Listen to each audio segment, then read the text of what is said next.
challenge Congress somehow. But how? But also, it's kind of vague because in terms of kind of Supreme Court ruling or even legislative action, it's not like you could abolish Congress completely. But I guess in terms of like from an idealistic perspective, one could surmise that Congress isn't living up to, I guess, constitutional or revolutionary ideals, and it should be challenged. So that's what I got out of it. Well, I mean, what Jefferson and the others are enshrining in that particular part of the Declaration of Independence is the right of revolution. Okay? And what they're doing is they're justifying the revolution against the government of Great Britain. They are a colony at the time. And so they are abolishing the governmental control of Great Britain over the people who live in North America in what were called the British colonies. Now, if you want to bring it up to a contemporary situation, there are a number of ways to reform the government. I mean, you certainly have elections every 2 years for the House, and every 4 years for the President, and every 6 years for the Senate. You also have the opportunity to amend the Constitution. So there are ways to affect governmental change within the parameters of the Constitution. But in the end, Jefferson is also saying there is a right to overthrow the Constitution. And there are people in the United States who wish to overthrow the government. And for a lot of people who believe fervently in the Second Amendment of the Constitution, the right to bear arms, they believe that the right to bear arms is an essential right to their right of revolution. They wish the means to violently overthrow the government. So, if you want to have a revolution, go ahead. You know, there's a means test for revolutions, and that is basically, do you have anyone supporting you? And you know, if you don't have a lot of people supporting you, you're not going to get very far. If you have a lot of people supporting you, you might make some progress. I have two questions. The first is, do you think racism played a role in the conflict between the Native Americans and the Americans? And if so, why isn't it mentioned? And the second question is, do you think that conflict was inevitable? Well, in terms of the first question, racism always plays a role in virtually every aspect of human society. And thus, it's not unusual to think that, you know, there were bad racial feelings between the white colonists and the Native American nations, and the Native American disdain for the colonists. So yeah, unquestionably, race was a factor. I think that one of the reasons why race isn't mentioned frequently as a factor is that there were probably overwhelming other considerations. I mean, I don't think that the extermination of the Native American peoples was due to racial feelings. I think it was basically due to the fundamental incompatibility of the economic systems that both sides wished to live within. In other words, the Native American nations wished to have a hunter-gatherer society, and the colonists wished to have an agricultural society. Those two economic systems do not coexist well. And ultimately, it depended on which economic system was going to prevail. And given the demographics of the colonists, they won. And they won brutally. So do you think that that was inevitable? Nothing is inevitable in human affairs. I think that, you know, you can always think about different alternatives and different possibilities. I don't think the people at the time tried to think hard enough about what those possibilities were. We do know that some people did. I mean, Washington was very seriously concerned about the fate of the Native American nations. And if anyone could have done something, it would have been Washington. And he had his proposals. But the demographics overwhelmed what Washington wanted to see happen. And ultimately, there was little sympathy for preserving the economic systems necessary for the Native American nations. No sympathy at all. And racism played a role in that. But, I mean, when you get to the later stages of American colonization of North America, I think when you get out west and you start dealing with the Cheyenne Indian and things of this sort, I think then there really was a dedicated attempt to try to kill as many Indians as you could. But by that time, the conflict had become really, really, really intense.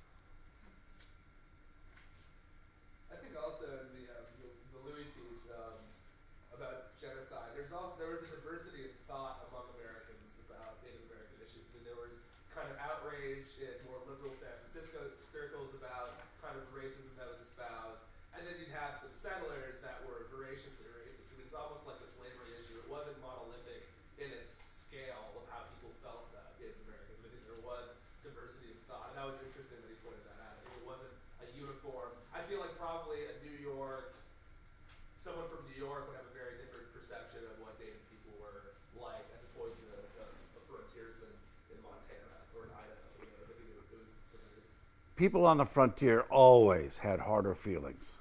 I mean, and that was true for the people in Boston and the people in Deerfield. I mean, which is only 90 miles apart. I mean, the people in Boston had a much more liberal attitude toward the Native American nations, but the people who lived in Deerfield, right on the line, were unremittingly hostile to the Native American nations. I mean, a lot depend on how vulnerable you thought you were to the conflict that was going on between the two societies. Okay, so I have a question about your blog. I forgot what date it was, but there was one talking about the resignation of Azarov in Ukraine. And one of your first sources said that he resigned, and the second one said that he was fired by Yanukovych. So which one was it? He was fired, okay? But he resigned. Okay. I mean, you always give someone you're firing the option of a nice way out. Right. And you make them, you say, you can pretend that you're resigning. And actually, there are some benefits to resigning as opposed to getting fired. You get to keep a pension, for example, if you resign. You might not get the pension if you're fired. So, I mean, it's just the way people do politics. You know, they do one thing, call it another thing.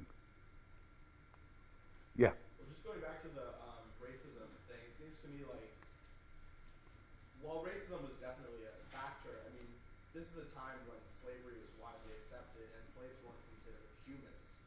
So if you look at what racism at the time meant, I mean, the tactics that they were using against the Native Americans were really widely accepted tactics for warfare. They weren't really tactics of subjugating a whole other society. So it seems to me like it was more in line with how European warfare was than how the Europeans were behaving in, say, Africa, where it was very racially based, and they were, getting slaves. Well, yeah, and if you want to talk about tactics, I think you're right, absolutely right. But look, ultimately, when you talk about imperialism is a question of who has the right.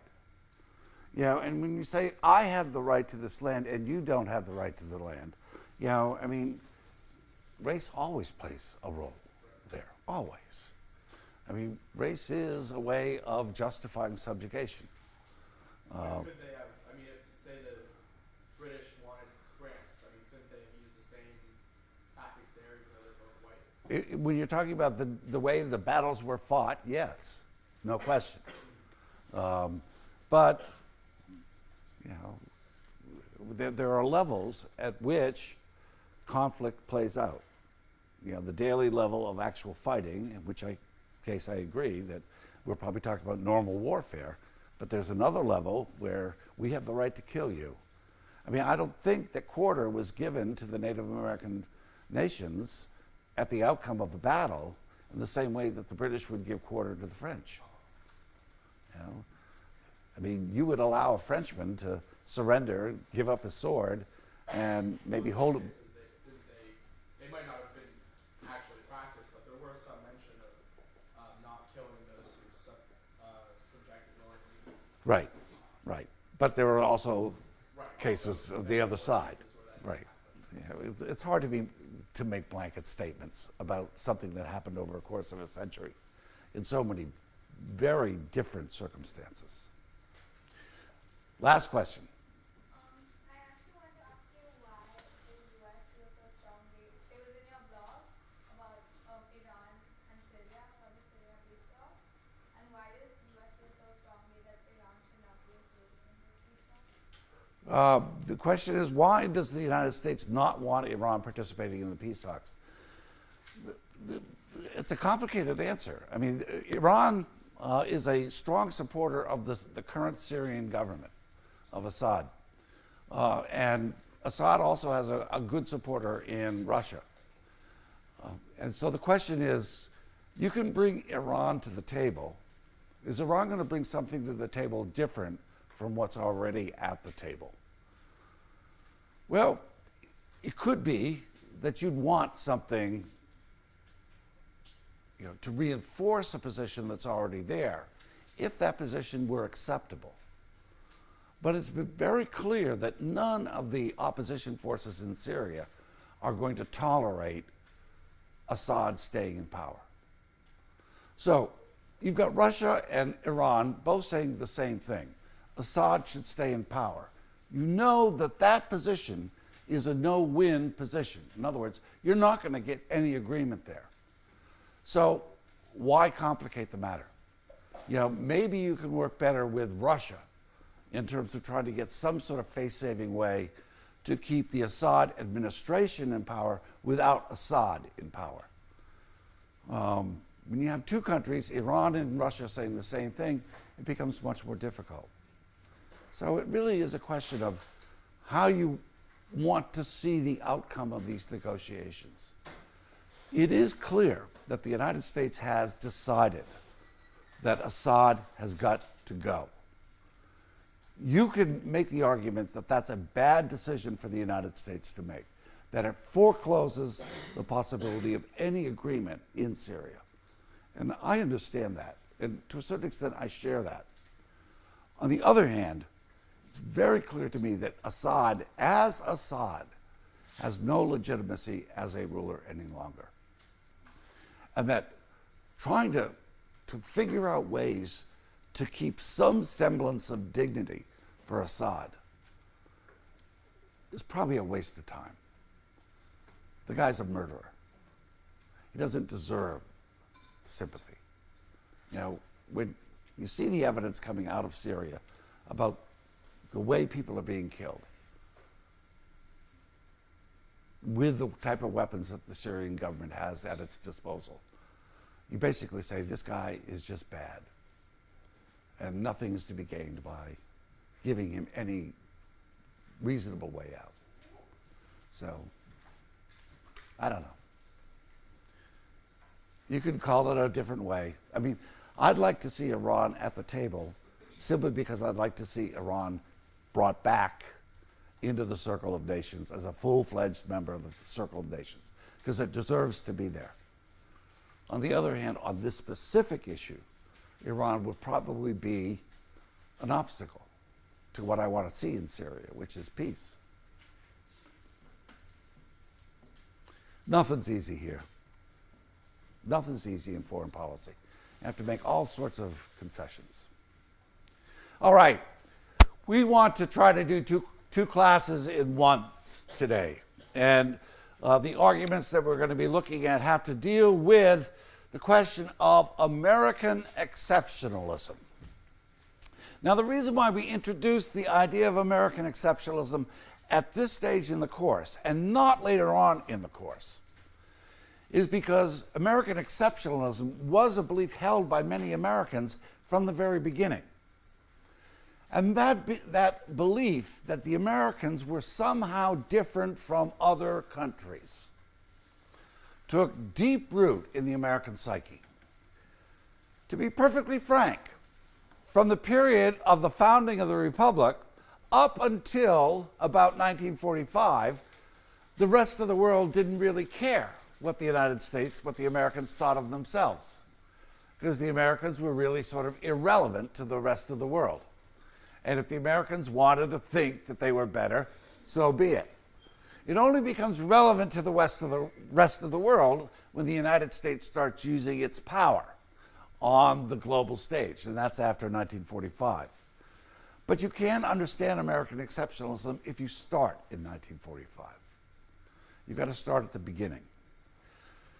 Now, as I said last time, Obama doesn't use the word exceptional anymore. Exceptional is a bad word to use. And so he calls the United States an indispensable nation. I'm not sure exactly what that means, but he's basically trying to make the argument that the United States needs to be active in world affairs because without the role of the United States, the international system would somehow break down. Now, it's not just Americans who make this argument. For those of you who have read the blog and read the article in Spiegel about the American entry or lack of entry into World War I, they were making the same argument, that it was the reluctance of the United States to hold off the British and the French at Versailles that actually led to World War II. And so Spiegel was basically saying the Germans wanted the United States to throw its weight around at the Treaty of Versailles. Similarly, in today's blog, you're going to read an article by Joseph Nye. I'm sure you haven't read it yet, but he's going to argue that the United States should remain engaged in the international system. Now, these people are making the argument that they're making two arguments. Number one, that American power is necessary, and that American values are necessary. Now, those are two separate things, okay? Power can be accommodated in any number of ways. Values are really a cultural phenomenon. And the question of American power is sort of a non-issue, because I guarantee you that every country, every nation on the face of the planet believes that it is different from every other country on the face of the planet. And it believes that it's better than every other country on the face of the planet. This is chauvinism, okay? It exists. You believe that you're better than Smith, okay? We know we're better than Smith. No, you believe that you're better than Smith, okay? And because part of the cult, okay? Chauvinism is not unique to Americans by any stretch of the imagination. Vladimir Putin right now is trying to prove to the world how good Russia is in Sochi. That's his whole point. That's why he spent $50 billion to show that Russia's big time, okay? And that the Americans don't have a corner on that, and that the Chinese don't have a corner on that. I mean, he's looking more at China than he is at the United States with the Olympics, because the Chinese really put on quite a show last time. All right. So the question for us, can we separate this question of American power and American values? This is a critical question. Now, I'm going to make the argument to start us off that there are reasons to believe that the United States is different from other countries. There are some unique characteristics to the United States, which makes its foreign policy almost by necessity different from the foreign policy of other countries. Now, note, I'm using the word different. I'm not using the word exceptional. I'm not using the word indispensable. But conditions do determine how a state conducts its foreign policy. And for the United States, the conditions of the American Republic are fundamentally different from other countries on the face of the planet. All right, so American differences. The first and most important difference of the United States from any other country on the face of the planet are the oceans. The oceans are overwhelmingly a factor in the determination of foreign policy. It meant that the United States never really had to worry about defense. I mean, the United States has two neighbors. We have, Canada, we have Mexico. We had our conflicts with Canada and Mexico. But once those conflicts were resolved in 1815 and in 1846, things settled down and relations between the United States and its neighbors became relatively stable. Doesn't mean they're good, doesn't mean they're wonderful, it means that they're stable. The United States never really worried about an invasion. This is the import of C. Vann Woodward's essay that you read for today called Free Security. The United States had two moats protecting its territory, and no one was ever going to attack the United States. I mean, the Japanese do in December of 1941, and Al Qaeda does on September 11th, 2001. But those are the only two times the American territory is attacked. But didn't Japan actually take over a couple islands in Alaska? Yeah, and the Germans actually landed submarines on Cape Cod. And the Japanese were hunting around in submarines off the coast of the West Coast.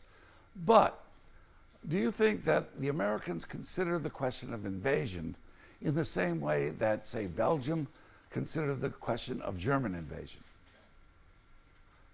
Yeah, a big difference, okay? A really, really big difference. No one was ever going to invade the United States and take it over. They could attack the United States, cause some damage, but the homeland was always going to be safe. Cuban Missile Crisis is a completely different scenario. Nuclear weapons change the question of free security big time. But bigger than just the United States. exactly. And we'll talk about how nuclear weapon changes the conception of free security.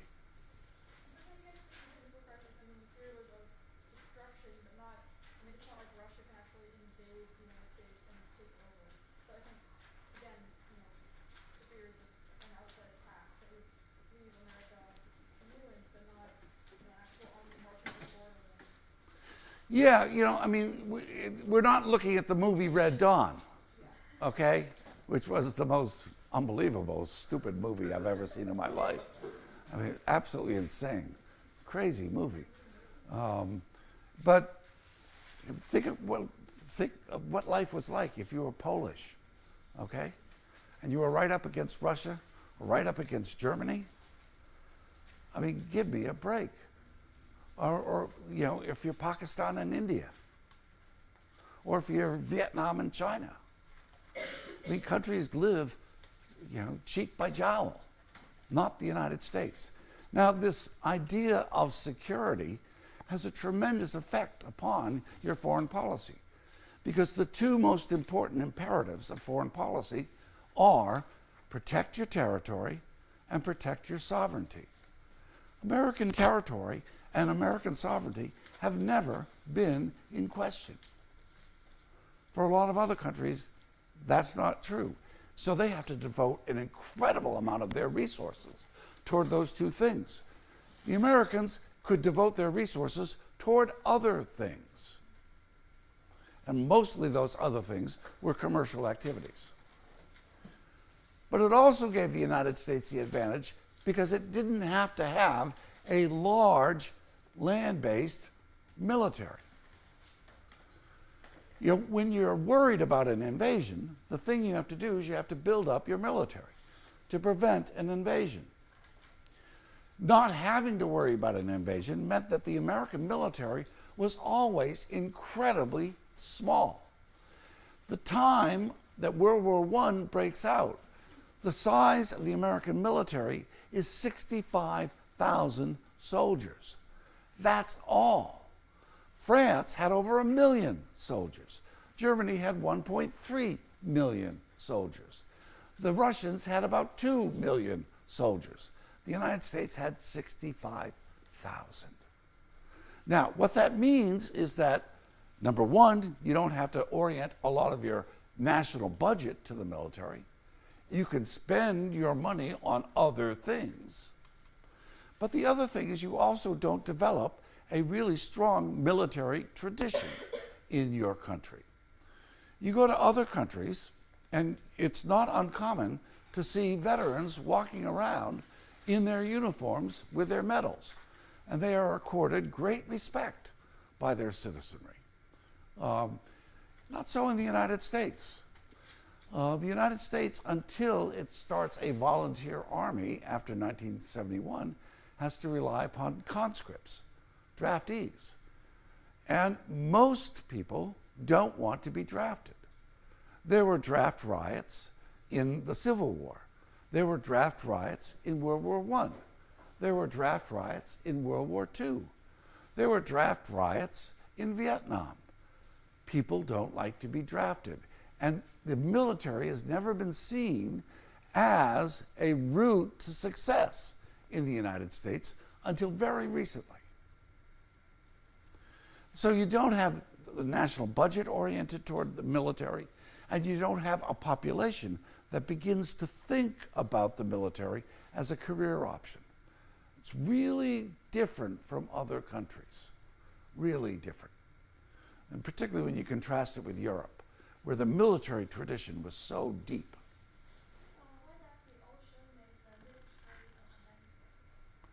Make the military what? Well, you're not worried about getting attacked.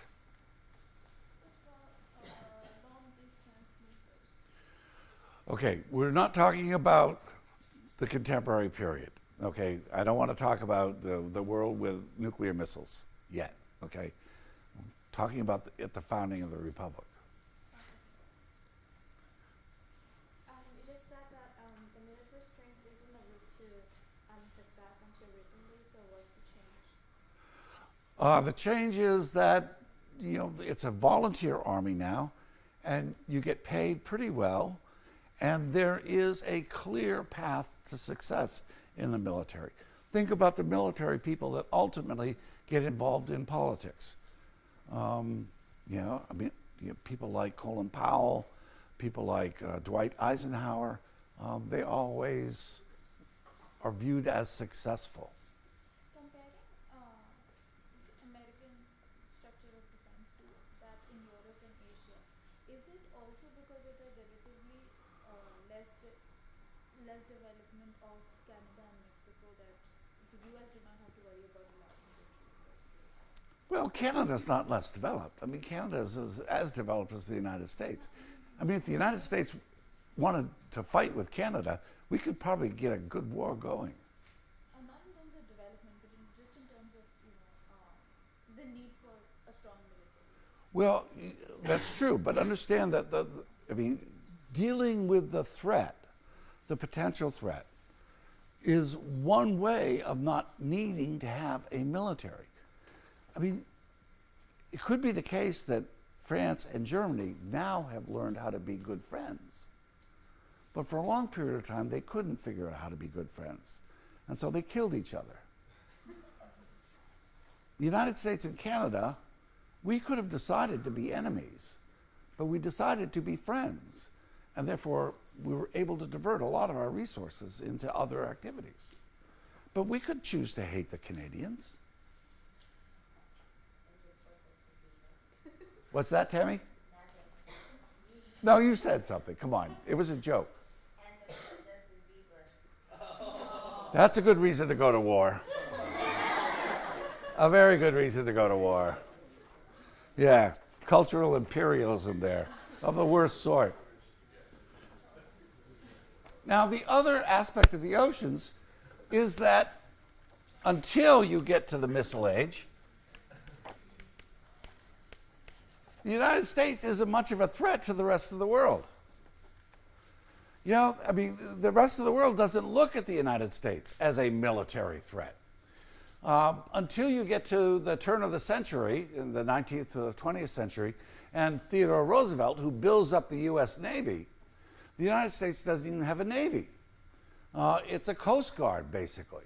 And it patrols the home waters, but it doesn't really have the ability to project power. Now, this means that other countries don't look at the United States as an adversary. They look at the United States as a different kind of country. And if you want, say, the United States to mediate a crisis, that's a great thing. And Theodore Roosevelt was a mediator in the Russo-Japanese War because the United States never had a dog in that fight. And the United States, because of its distance, could be relatively objective in terms of what the issues were.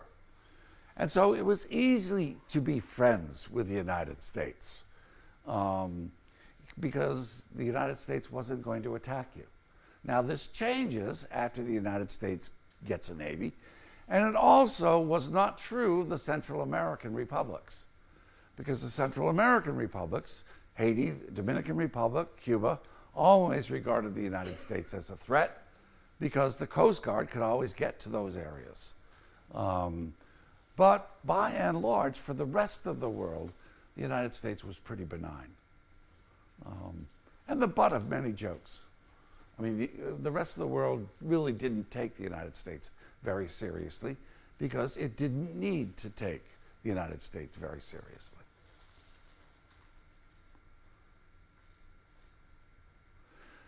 Now, the third aspect of this is important when you get to the contemporary period.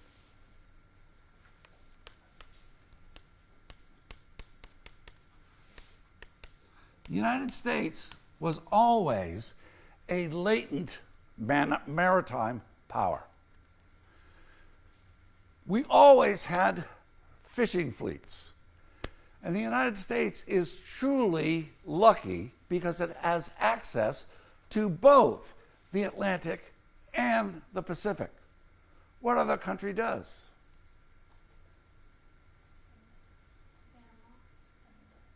Mexico, Canada. Anyone else? Costa Rica, well, that's where the Caribbean is. Yeah, Costa Rica doesn't have access to the Pacific. Panama. No, Chile has no access to the Atlantic. You got to get over the Andes.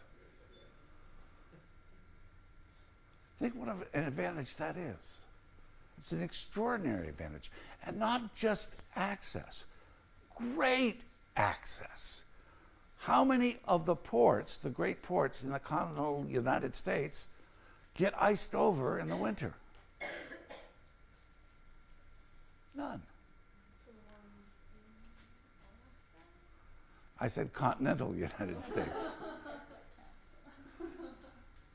If you're Russia, you don't even have access to the Atlantic 3 months of the year because your ports, except in Kaliningrad, in Murmansk, ice over 3 months of the year. And it's really hard for the Russians to have access to the Atlantic. And it's unreliable because they ice over. The United States has beautiful harbors. Newport Beach in Virginia, San Francisco. Think about the harbors the United States has. And because of this, it had access to the oceans, which meant it had a hell of a lot of sailors who knew an awful lot about the oceans. Now, this is latent power because the United States doesn't have a Navy until you get to Theodore Roosevelt. But as soon as the United States decides it wants to have a Navy, it's got a well-trained cadre of sailors all of a sudden. It's really sort of remarkable. And think about how difficult it is if you're Germany and you have access to the North Sea, or the Russians if you have access to the Black Sea. You're not going to build a huge navy. And ultimately, navies become the key to power in world politics. So the oceans make the United States really, really different. This is an important difference. Second major difference, the land mass. The United States is huge. If we have such a great defense, though, why do we ever go on the offense? And why do we? I mean, that's. We'll get to that question, okay? I mean, the United States could have remained in its own borders. Well, we'll answer that question. But that's a long way away right now. Now, the land mass is also important. The United States is huge.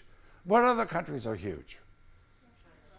China, Russia, Brazil, India. That's about it. Okay? You know, and China, it's huge, but it's got a lot of people. Russia, it's huge, but it's really cold. India is huge, but it's got a lot of people. Brazil is huge, but it's got a lot of snakes.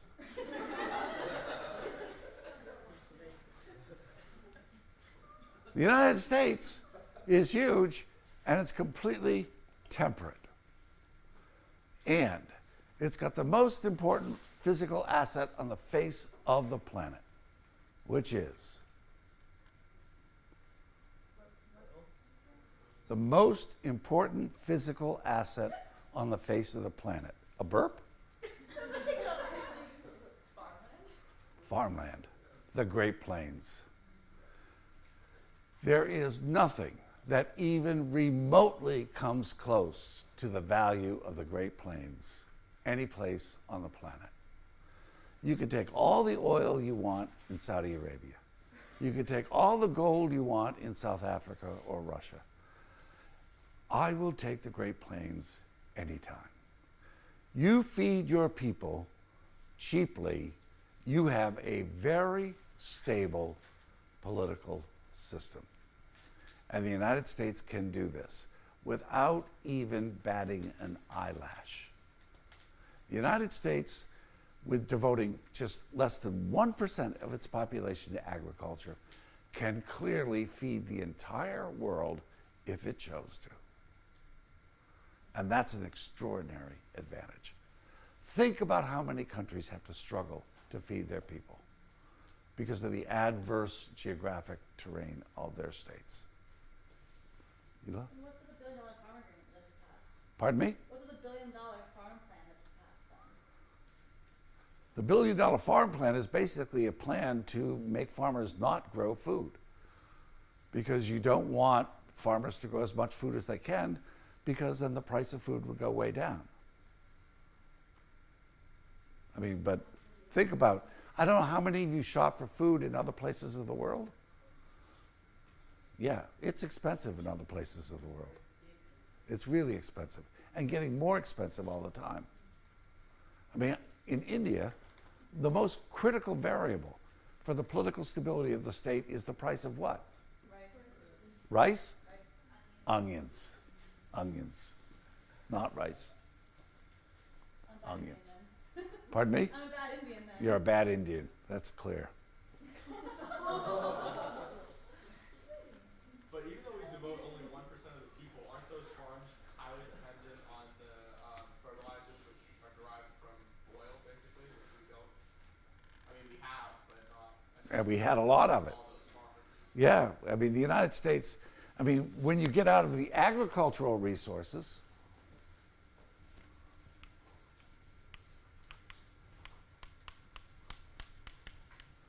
and then you get into industrial resources,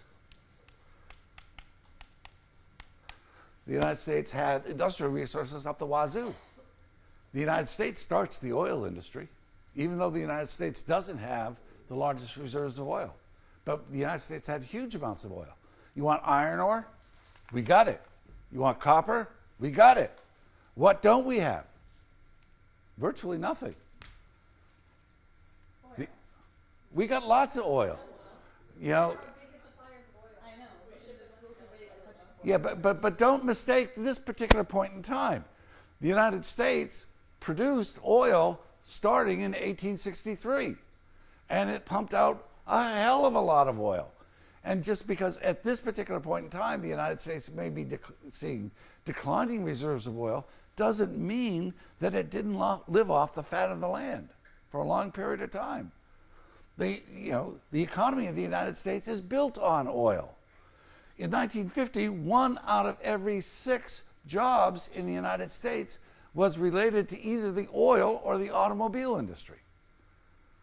The power of the United States is built upon the internal combustion engine. That's what made the United States powerful. Cars. And it's all because of oil. And iron ore, which we had a lot of. We could make all the steel we wanted. The other thing that we have, which is going to become increasingly important, fresh water. Now, this isn't true of all the land mass of the United States, particularly if you live in California right now or Arizona. You're struggling big time. But all you have to do is look at the Great Lakes.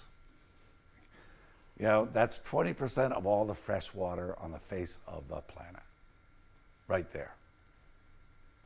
And we have to share it with the Canadians. But there are only 35 million of them. Pardon me?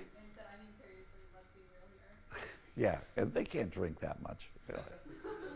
Besides, they got good beer. You know, why would they want to drink water? Fresh water is going to become, without a doubt, the critical resource of the future. The United States has got a lot of it. And in most areas of the United States, it's plentiful. Now, this doesn't mean the United States has used its fresh water well, or that we're not facing declining resources of fresh water, but on a scale, looking at other countries, you'd probably want to be in the United States.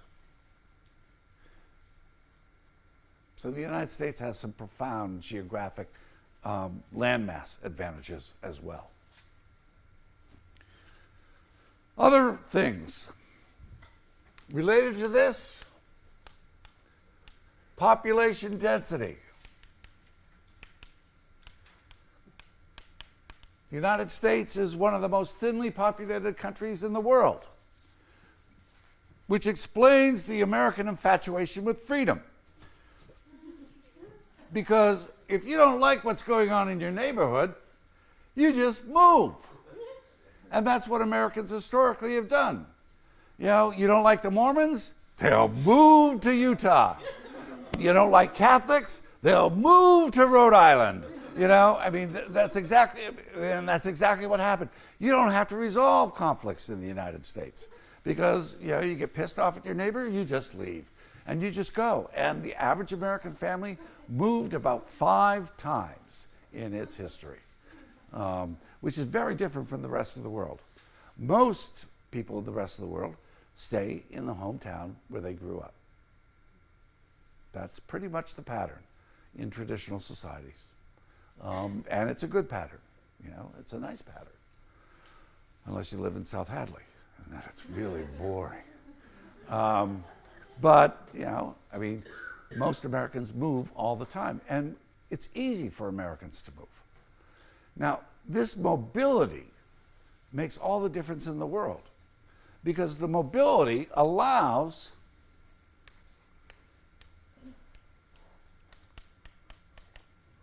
workers to move to more productive areas.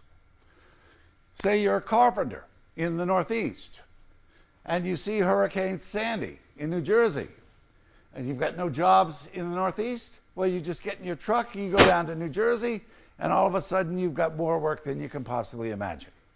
You know, and that's the way it goes in the United States. People move all around for work. Now, that means that the economic system of the United States, market capitalism, can work fairly well. Now, we got one major, huge exception to this question of mobility, and that, of course, is slavery.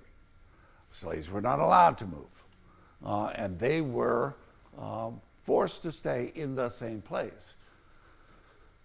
In many respects, this was one of the reasons why the South remained so stagnant, because it didn't afford labor mobility. And ultimately, the agricultural plantation would have died in the South if it had stuck to the persistence of slavery. If you want to be highly productive, you want your workers to be able to move freely, quickly, easily. That's what being productive is all about. And the United States could do that. Contrast that with, say, the problems that the Chinese are facing right now, with large numbers of rural Chinese moving into the cities. And the Chinese have had to resort to a license system. What is it? The Haku? Is that how you pronounce it? What is it? Hukou. Say it louder. Okay. Now that registration system places a lot of strain on the Chinese economy, particularly if you're an immigrant, because you can't get your children educated in the regular schools, and you don't really have a lot of rights in the city. But, this is because the Chinese have a problem. I mean, people in the rural areas are attracted to the urban areas. Life is much better. But the urban areas can't afford or can't handle the influx of immigrants into the cities. That's never really been a problem for the United States. Never really been a problem at all, because people could move around. So population density makes a difference. The other thing that population density does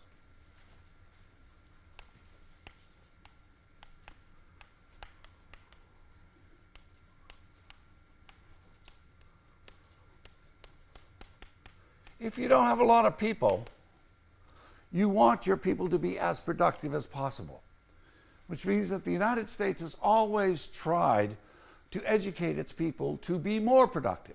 And the United States has a strong bias toward technology to make people more productive, because you don't have enough workers. You never had enough workers in the United States. And so the United States always tries to solve its economic problems by introducing technology. And you're sitting here, a lot of you, with these phenomenal devices in front of you, which maximize your productivity to an extent that is unheard of in human history. I mean, I know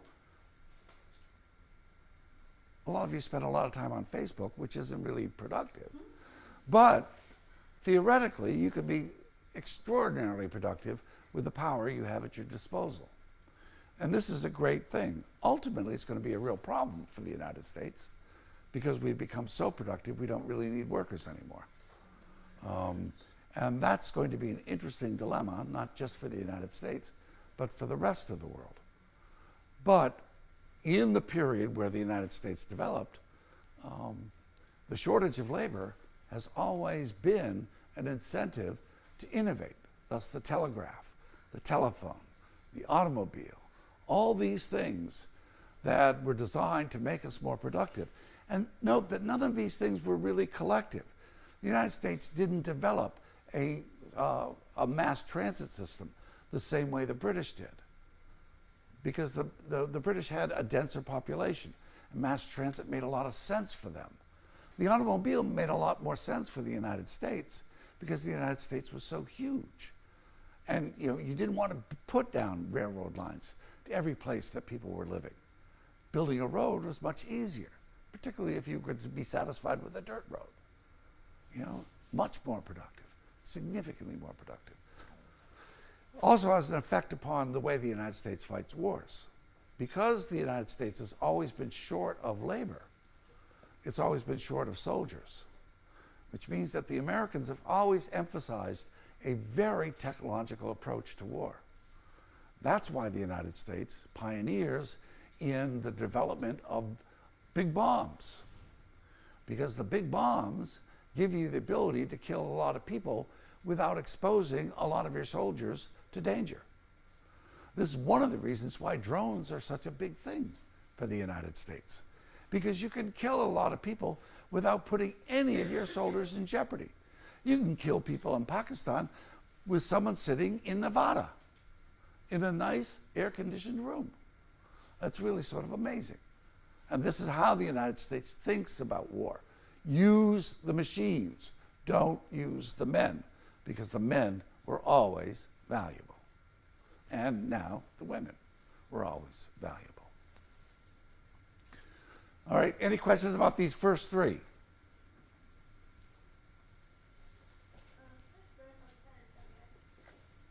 explain the second point of fence on oceans the U.S. didn't pose a threat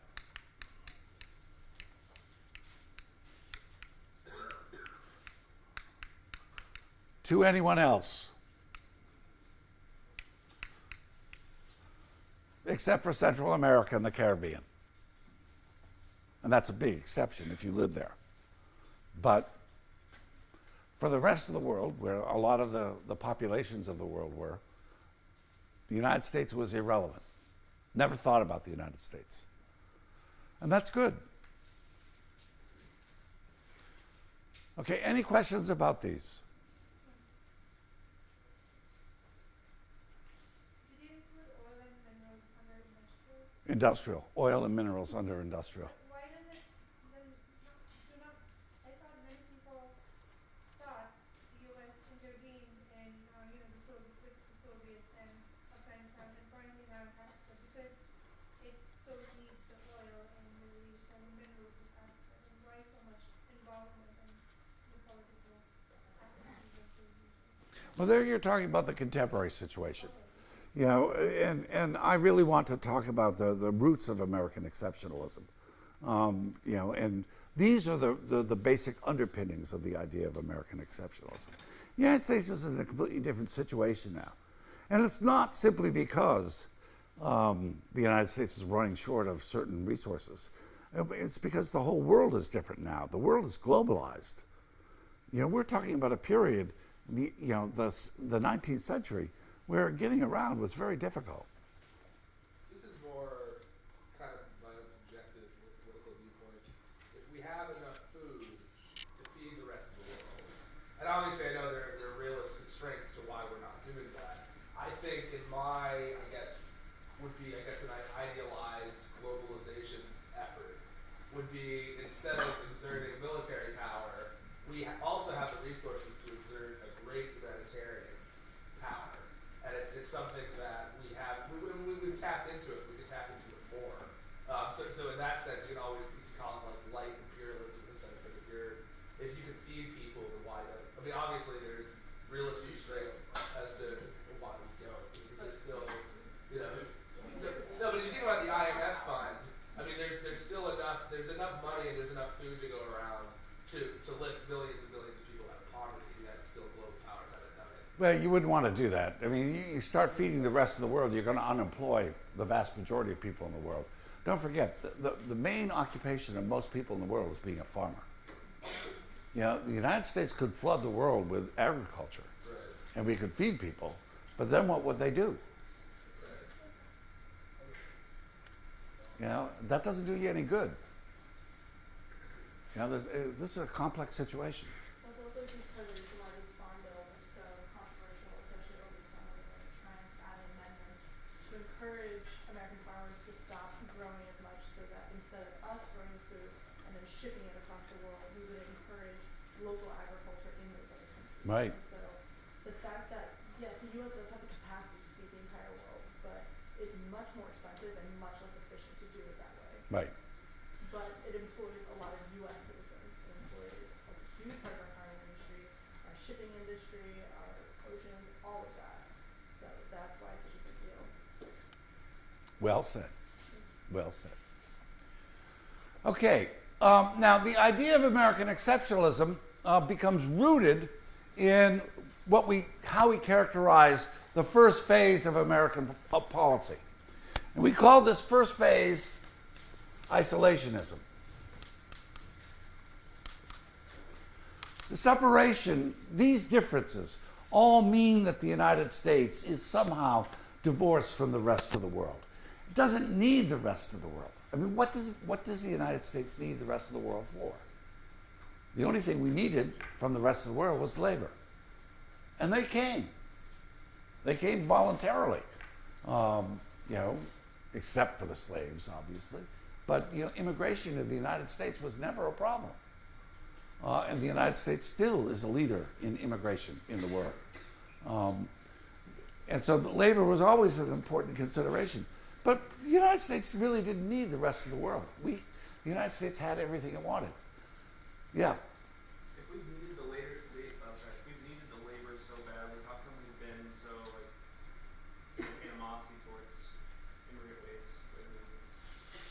Well, I mean, you've got to be careful about the animosity toward immigrants. Some areas of the United States are very hostile to immigrants. Other areas of the United States are not. Those areas that are hostile to immigrants are the ones that believe that the immigrants are placing an undue burden on the government services, the local government services, like schools and hospitals and things of this sort. But in other areas of the United States, people welcome immigration. So, I mean, there's a real disparity in the United States in terms of the attitude toward immigration. But the whole world is going through a very strange phase in terms of the question of immigration right now. Immigrants are really, really getting a raw deal. And the Swiss vote yesterday just blew my mind, absolutely blew my mind, where they're going to put a numerical constraint on the number of immigrants into Switzerland. 20% of the Swiss population is immigrant. And these are people saying, yeah, we got in, now let's close the door on everyone else. And the Swiss economy is absolutely dependent upon being able to sell its products abroad. Switzerland doesn't have internal demand sufficient to support the Swiss economy. And so they're hopelessly dependent upon the rest of the world, but they don't want to take their labor? Give me a break. But, it's tough to be an immigrant in today's world. Go to France, go to the Netherlands, go to Germany, go to Russia, Greece as well. Greece. Bad news. Labor mobility is always a good thing. When people use the word immigration, substitute it with labor mobility. And I think your attitude toward immigration might change dramatically.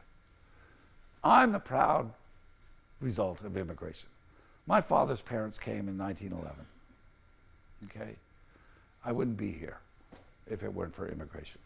Aren't we all in Are that we kind making of money? Well, actually, my mother was the president of her local Daughters of the American Revolution Club, which meant that her descendants actually fought in the Revolutionary War. So her family was here before the Republic became a republic. So I'm schizo. I've got a split personality. I guess, you can still consider those people. I mean, my whatever grandfather was the second governor of Amsterdam, the director of the Dutch East Indies. His name was Wilhelm Verhulst. He was fired after a year for mismanaging funds. So, he was. He said, yes, my family, that's like our great legacy. They've been here since the 1620s.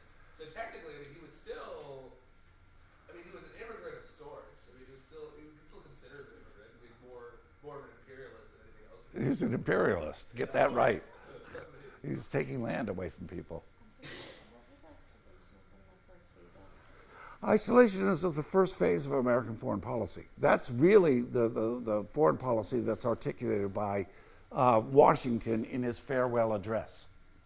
Now, isolationism has a weird background. We tend to use the word isolationism today as a pejorative term. Isolationism means we're turning our back on the rest of the world.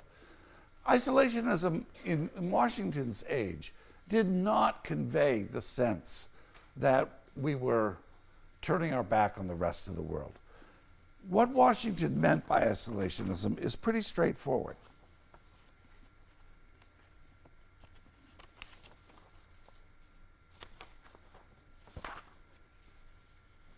The great rule of conduct for us in regard to foreign nations is, in extending our commercial relations, to have with them as little political connection as possible.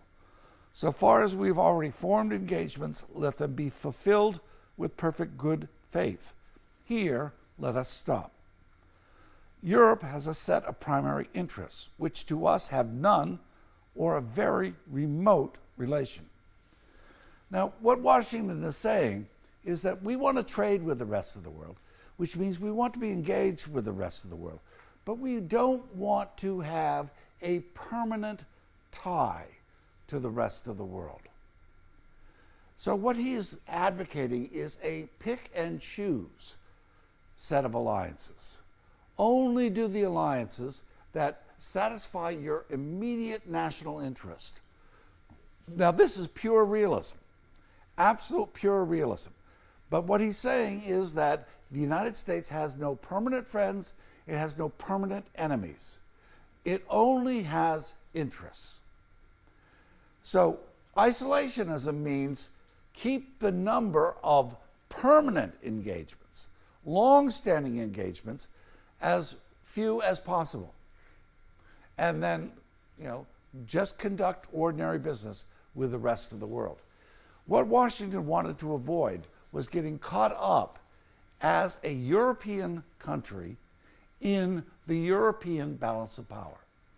He could easily see how the United States could be sucked into the wars between England and France, or between Germany, or Prussia, Austria, or Russia, and he didn't want to see that happen. He wanted the United States to stay aloof. But whenever the United States had a problem, like when the United States had a problem with the Barbary pirates in the Mediterranean, the United States sent its navy into Tripoli to try to get rid of the pirates. It used its military power to get rid of the pirates, but as soon as the pirates were taken care of, the United States was out. So this was at the end of the Declaration of Independence, which obviously was like enemies in war, enemies friends. Right, exactly. Right. And peace was always the main interest of the United States. The United States wanted to conduct trade with the rest of the world. The United States, from the very beginning, was a commercial society. The United States, and the image of the Yankee trader is very, very pronounced in the American culture. People wanted to buy and sell, but you don't want a connection to any other place in the world, like a monarchical connection, blood, marriage, whatever, or a long-standing alliance. Interesting. Ultimately, the Americans hated the British until after 1815, after the War of 1815 is over. And then the United States begins to become a little bit closer to the British. The British were the arch enemies of the United States at the beginning. The United States fought the War of Independence, and they were real strong enemies. And yet, by the time you get to the beginning of the 20th century, it is inconceivable to think of the United States doing anything to alienate British affections. And when the World War I starts, the correct thing for the United States would have been to fight on the side of Germany to knock off the British Empire. Because the British Empire was the thing that was locking up world trade. And the Americans wanted to get into the world trading system. And the Germans wanted the same thing. But could you imagine the United States fighting against Great Britain? No. And that's a violation of what Washington's talking about. We should be able to fight the British. We should be able to fight the Canadians. We should be able to fight the Mexicans. You should be able to fight anyone. And you should be willing to be friends with anyone. You should be willing to be friends with Iran. You should be willing to be friends with Cuba. You should be willing to be friends with North Korea. You just do it on the basis of what your interest is at this particular point in time. Now, the intriguing thing about this whole argument is that ultimately we come to a point where the idea of American exceptionalism becomes universalized. And this is the significance of the Huntington piece that you're supposed to read. The problem with Huntington is that it's dealing with contemporary American foreign policy. And I'm sure some of you had the problem of saying, well, why are they assigning this at this particular point in time? Well, the reason is this, because the question that is raised by Huntington, a very, very important question, was raised also at the beginning in terms of exceptionalism. One of the things that makes the United States exceptional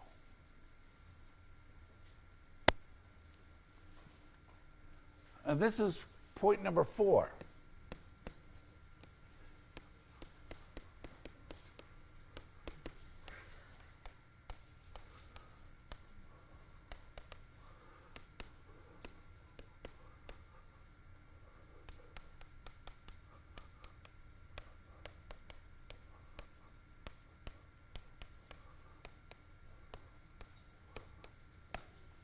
the United States had the unique and singular advantage of writing a constitution on what was essentially a blank slate.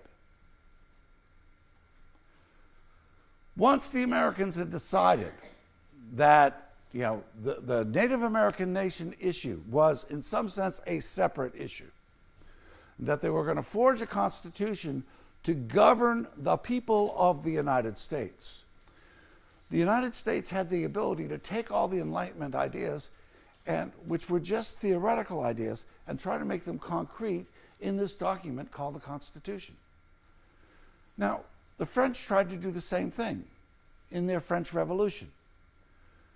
However, the French, in their revolution, had to somehow get rid of all the historical legacy of everything that had happened prior to the revolution.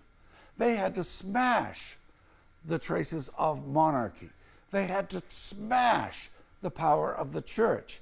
That's why the revolution ultimately goes through the reign of terror. It's this cathartic purge of all that had gone on before the revolution. And it failed. Okay? You just can't purge history. You can't purge culture. But the United States didn't have to purge anything. And so all of a sudden, the United States begins to feel that its values, that it is free to implement, because there are no constraints on this new government whatsoever, that the values implicit in the Constitution are, and here's where the big word comes in, universal. This is the point at which the question of American exceptionalism becomes a real key word for understanding American foreign policy.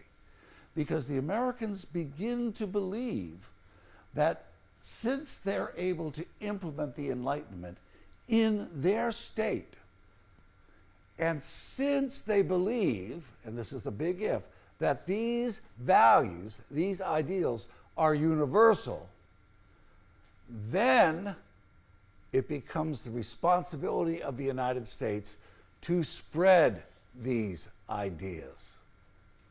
Okay? Do you see that sequence of events, that logic?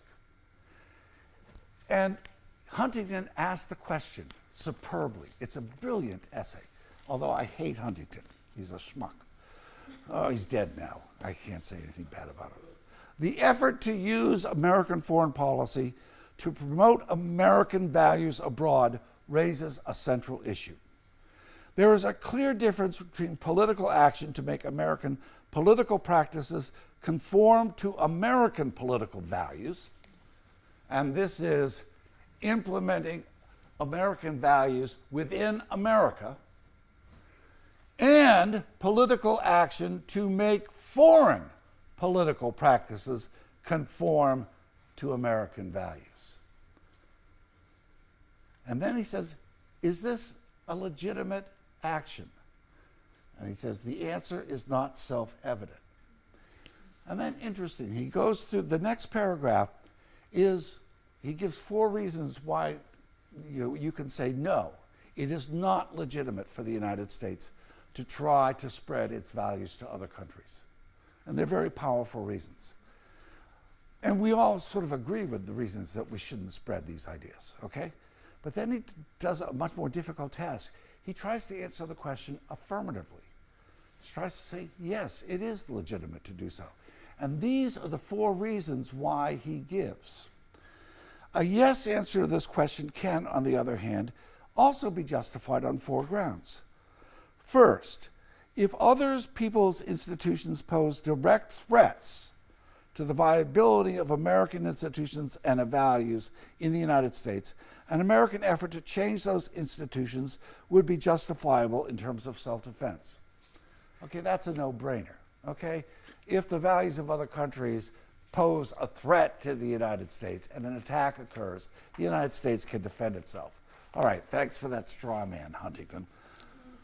Second, The direct threat argument call can be generalized to the proposition that authoritarian regimes in any form and on any continent pose a potential threat to the viability of liberal institutions and values in the United States. Okay, this is a hogwash argument. Any country can be a potential threat to the United States. But that's not what imminent means, okay? If you want to invoke self-defense, you have to say the threat is imminent, not potential. If you accepted potential threats, we could wipe out half the world right now. I mean, presumably they could all eventually hate us. So get rid of that one. Third, American efforts to make other people's institutions conform to American values would be justified to the extent that other people supported those values. Okay, this gets a little dicier because he's saying, all right, yeah, we should spread our values to those areas where people say they like the values. And so if you've got people who say, we want freedom, we want market capitalism, we want representative democracy, we want human rights, then the United States is obliged to help those people. Okay, this is problematic, okay? I mean, because in some sense you can't deny this, but in a much deeper sense you have to say, okay, well, how many people are necessary to make this a legitimate call to aid? 10% of the population of another country? 20%? 50%? 70%? 80%? How do you know what percent want American values? And then the question is, and then how do you go about imposing those values? Do you do it peacefully? Do you do it coercively? He doesn't answer those questions.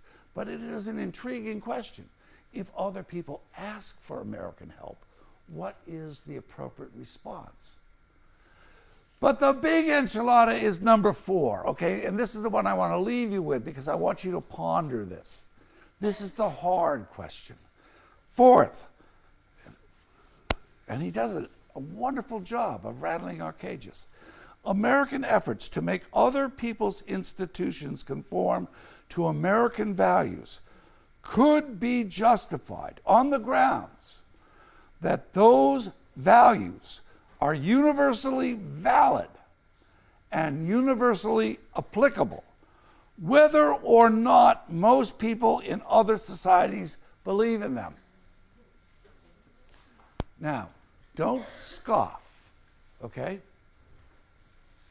Because I know this sounds like an outrageous, egregious act of intellectual imperialism. But if you have a society that says, we believe in the right to torture our people, we believe in the right to pursue a policy of ethnically cleansing our people,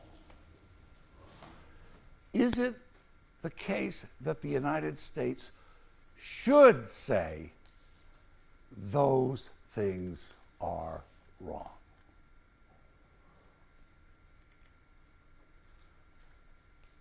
Now, this is an intriguing question because none of us want to say, well, if a country decides it wants to commit genocide, that's fine. They can do it. Most of us would say, no, that's not right.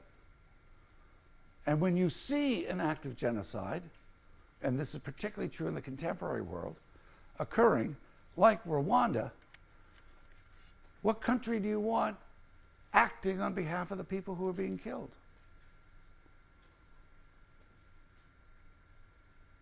The United States. What's the basis? How do you justify that?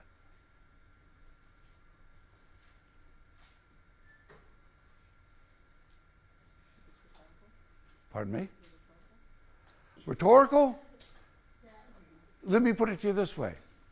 I've just asked you a rhetorical question in the context of this class. But I guarantee you, 40 years from now, when you're in power, you will probably have to answer that question for real. So my advice is start thinking about your answer now.